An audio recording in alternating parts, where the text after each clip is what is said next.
La Fraîche Morning. Que ressens-tu quand tu manges ce que tu aimes? J'adore. C'est Maldo, hein. Je sais pas comment décrire. Je ferme les yeux, je suis sur un petit nuage. Wow. C'est comme un gros câlin. C'est un peu comme une histoire d'amour, si tu veux. Ouais, ça fait du bien en fait. Et toi? Princesse Tati, un sucre issu des meilleurs champs de canne de chez nous. Profitez dès aujourd'hui des nouveaux emballages Princesse Tati dans vos points de vente habituels. Princesse Tati? Le grand sucre. Des petits bonheurs. La Fraîche Morning. Masley, bonjour.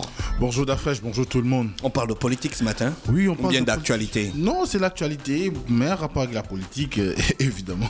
Il y a quoi au programme? La politique, c'est calme au pays. Ouais, c'est très calme, c'est très doux, c'est un tantinet, on va dire un peu très très calme même, mais bon, après, il y a quand même qu'on peut, ça et là, trouver Pourquoi quelques tu ne actions. parles pas de Ben Moubamba qui devient rappeur? Oui, c'est un sujet important, mais... Tu prends le sujet à la légère. Est-ce qu'il est suffisamment important pour aujourd'hui? Non, je t'ai posé une question, je n'ai pas jugé de l'importance du Oui, sujet. je suis d'accord, je suis Bon, d'accord. qui suis-je, moi? Tu suis l'actualité, mais c'est clair que c'est du haut de son ancien poste de vice-premier ministre de la République. Moubamba mérite un intérêt en ce qui concerne ses activités, mais encore qu'aujourd'hui, les activités qu'il mène tendent à ne pas avoir un rapport direct avec peut-être le monde politique, parce que quand on regarde aujourd'hui ce qui se passe, on se demande bien qu'est-ce qui lui arrive. C'est la question que beaucoup de personnes se posent aujourd'hui, parce que on ne peut pas avoir autant de personnalités. On a comme l'impression que Moubamba souffrirait peut-être d'une je sais pas, d'une situation d'instabilité. Bon, maintenant après, c'est à chacun d'en juger, mais on sait quand même, pour ceux qui ont eu à suivre cette actualité, d'ailleurs beaucoup de personnes en rient, il y a à peu près depuis le début du coronavirus, sinon il y a moins d'un an, il a commencé par se faire appeler Imhotep. Bon, là encore, tout le monde connaît Imhotep, hein, le grand médecin de l'Égypte pharaonique, donc de l'Égypte antique. Et ensuite, on a vu qu'il a commencé à faire des publications dans lesquelles il a invité à un sursaut d'orgueil de la part des Gabonais, à se revendiquer comme étant le dernier héritier de Marvouroulou, ainsi de suite. Donc, et aujourd'hui, on nous annonce qu'il s'est fait baptiser chez les orthodoxes, chrétiens catholiques. Serait-il bipolaire? Je ne sais pas, peut-être pas, mais il faut qu'il y ait un diagnostic sur le plan de sa santé mentale ou encore psychologique pour qu'on puisse le déterminer. Et moi, je n'en suis pas spécialiste. Mais ce qui est sûr, c'est que aujourd'hui, quand on essaye de suivre ses activités, on a comme l'impression que il a des dédoublements de personnalité à chaque occasion. Et puis, on se demande quelle est aujourd'hui réellement la logique qui le gouverne, ou bien qu'est-ce qui l'amène aujourd'hui à pouvoir se penser en tant qu'acteur politique. On ne sait plus, parce que concrètement, comme je disais, son dernier baptême chez les orthodoxes, sa revendication d'être un peu plus proche de Vladimir Poutine en ce qui concerne les idéologies politiques. Bon, on ne sait pas, mais toujours est-il qu'aujourd'hui, il y a quand même que beaucoup de personnes au niveau de l'opinion s'interrogent sur l'état mental de Moubamba actuellement. Est-ce qu'il souffrirait d'une quelconque bipolarité? Est-ce qu'il a une maladie singulière qui l'empêche d'être concentré? Bon, j'ai envie de dire d'avoir une certaine stabilité mentale. Est-ce que il n'est pas en train de jouer une partition pour intéresser? On voit comment il rentre souvent dans des petits clashs avec des gens qui commentent son actualité. Mais ce qui est sûr, c'est qu'à un moment donné, ce qui saute aux yeux, c'est comment on a fait pour arriver à nommer quelqu'un de sa trempe, du moins de son statut, du moins de ce qui reflète aujourd'hui comme image. Comment il a fait pour arriver quand même aux hautes sphères de l'État, de la gestion de l'État, partir de présidents, enfin de militants, d'activistes, et puis se retrouver catapulté vice-premier ministre de la République. C'est ce côté-là. Quand on parle de lui, c'est surtout ce côté-là qui fait mal aux gens, en fait. J'ai envie de croire. C'est-à-dire que c'est ce côté-là. Il n'aime pas quand on parle de lui. Gabon Média Time a fait un article sur lui. Il a écrit: vous pouvez tout écrire et tout dire sur le président du Gabon d'après. Je vous surprendrai encore et encore. Qui se lève contre Moubamba tombe, chute et meurt. Au nom de Jésus, y compris les médias. Bon, la suite, vous pourrez aller voir sur sa page. Donc, Mosley. On ne parle pas de lui.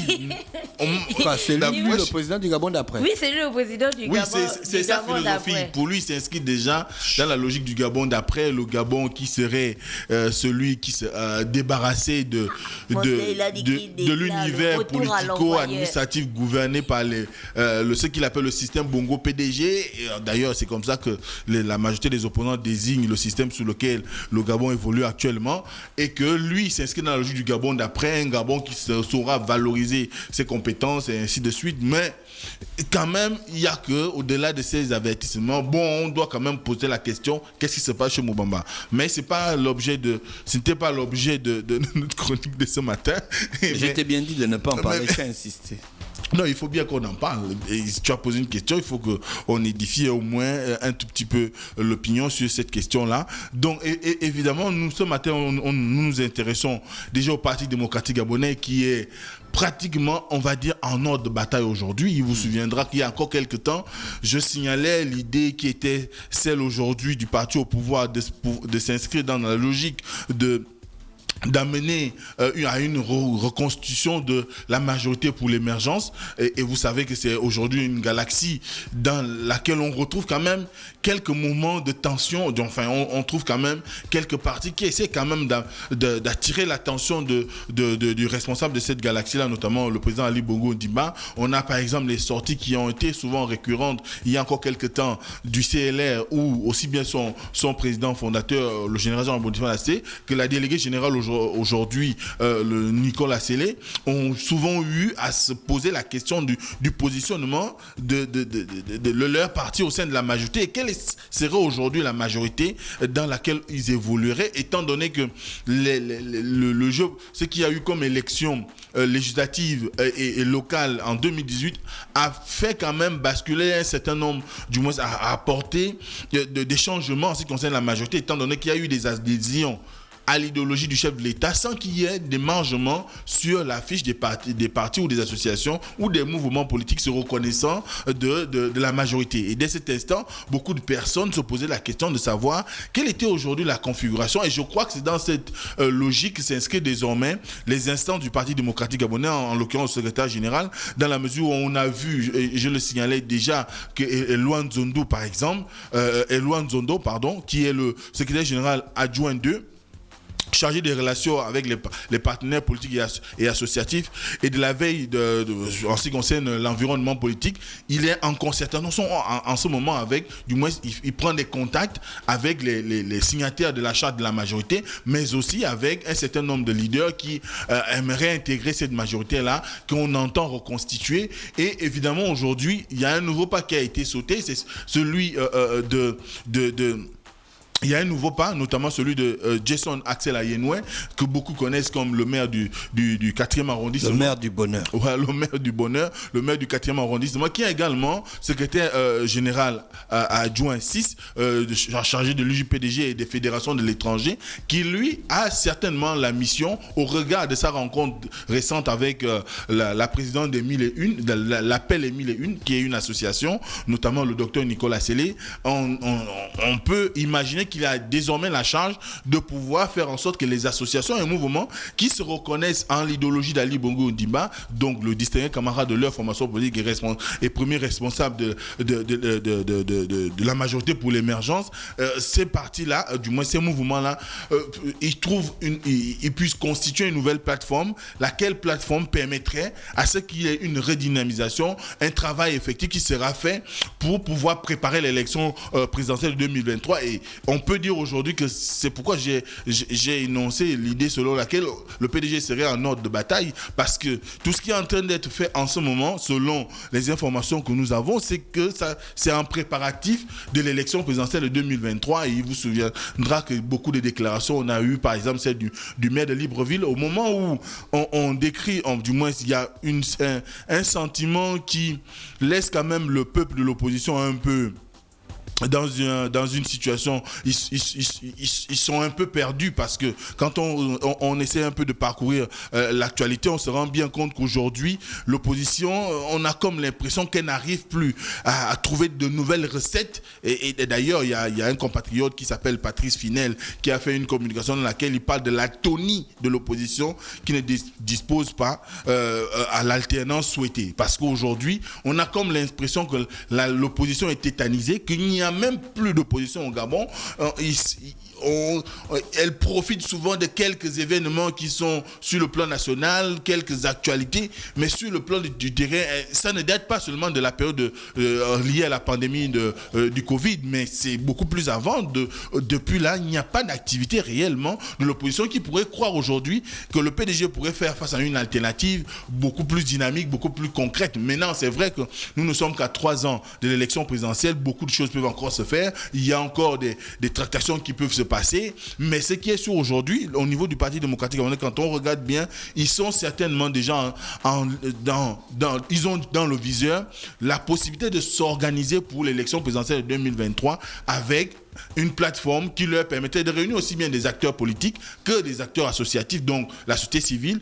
Et aujourd'hui, c'est quand même une situation peut-être qui pourrait être avantageuse pour leurs candidats qu'ils auront à présenter. S'il s'agit du président Ali Bongo Ondimba qui se représenterait pour un 3e mandat ou de X ou Y qu'ils auraient à désigner, mais n'empêche que le travail qui est fait sur le terrain nous conduit indubitablement vers la préparation des élections présidentielles de 2023. Sauf que il y a quand même aussi une question que les gens se posent avec cette nouvelle réorganisation, avec ces nouvelles consultations que mène le secrétaire général adjoint 6.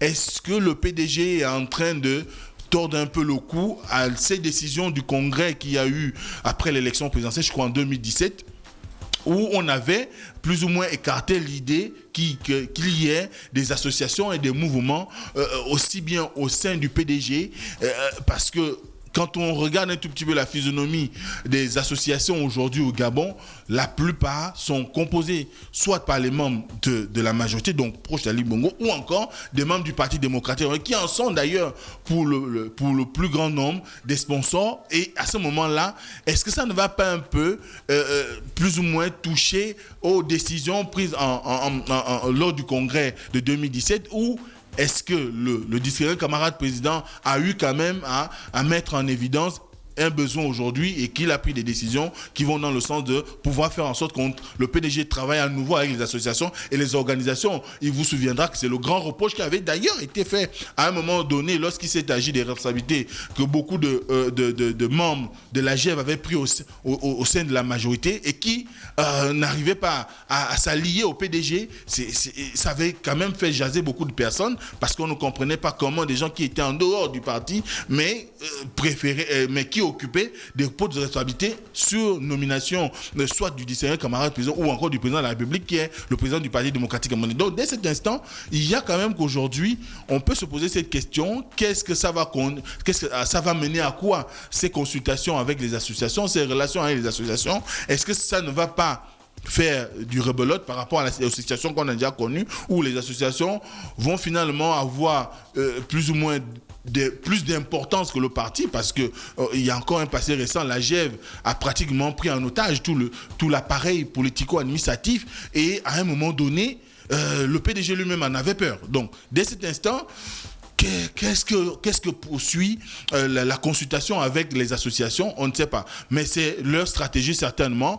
On espère tout simplement qu'elle parviendra à faire en sorte qu'au niveau du Parti démocratique, ils réussissent à faire réélire leurs candidats ou qu'au moment de la présidentielle, qu'il y ait une cohésion en termes d'idées, qu'il y ait une fédération des moyens qui permettrait à ce que chacun retrouve son positionnement et que chacun arrive à gérer la situation par rapport aux directives qui seraient données par le responsable de cette plateforme-là. Ensuite, il y a la dernière actualité qui, elle, concerne la modification du code pénal. Vous savez que ça a quand même fait jaser au niveau de notre pays. Il y a eu beaucoup de recours sur la question.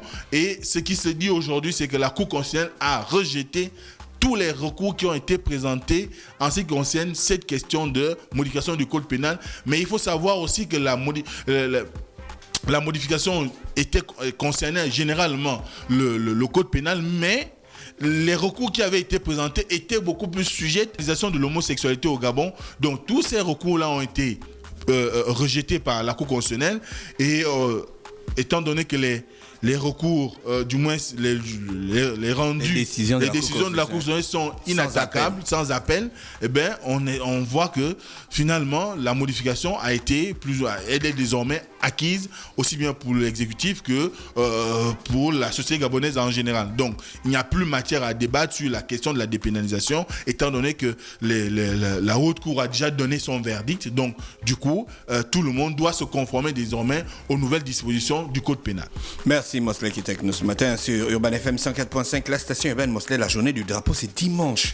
On ne sera pas à l'antenne. On aurait bien voulu faire une émission sur la question. Oui. L'année dernière, tu en as parlé dans le MAC des vagues. Exactement. Mais certainement qu'on pourrait, si... Tu vas enregistrer quelque chose? Ouais, on pourrait enregistrer quelque chose, et c'est une journée importante parce que ça commémore quand même l'attachement qu'on a pour notre drapeau, pour les couleurs qu'on retrouve dessus, et surtout aujourd'hui, ce qui, je pense qu'on devrait le plus véhiculer, c'est surtout les valeurs qui sont en partage, qui sont illustrées par le drapeau, parce que beaucoup de personnes aujourd'hui voient juste le vert, jaune, bleu, après on vous dit la forêt, l'équateur, l'hospitalité, mais il n'y a pas que ça. Donc il faut aller au-delà, il faut qu'on soit en mesure, au-delà de la traditionnelle cérémonie qui se fait souvent à la présidence de la République, où on voit le gouvernement aller prêter serment devant le drapeau, mais aujourd'hui il faudrait bien qu'on arrive à populariser les valeurs qui sont contenues dans le drapeau, pour que chacun s'en imprègne, pour qu'on puisse plus ou moins donner des notions d'éducation civique dont parlait récemment Gina aux jeunes, parce que cette question du drapeau, on a comme l'impression aujourd'hui que plus personne ne sait réellement à quoi ça renvoie, et surtout on a des compositions aujourd'hui au niveau des armoiries de notre pays qui font qu'à un moment donné, quand on jette un regard beaucoup plus détaillé, on se rend bien compte que même ceux qui aujourd'hui sont à la gestion de l'État parfois ne connaissent pas. On voit par exemple le fameux sur les documents désormais, on a imbriqué le sceau dans le drapeau. Or, en réalité, ce n'est pas des choses qui devraient se faire. Donc, autant de choses qui méritent qu'on soit en mesure de pouvoir édifier l'opinion, d'apporter quelques éléments de réponse à des interrogations ça et là, et des éclaircissements. Et je crois que ça peut, au-delà du drapeau, ça peut aussi être une occasion de parler des symboles de façon générale. D'accord. Merci. René Ruth est avec nous ce matin. René Ruth, bonjour. Stop Fresh Morning.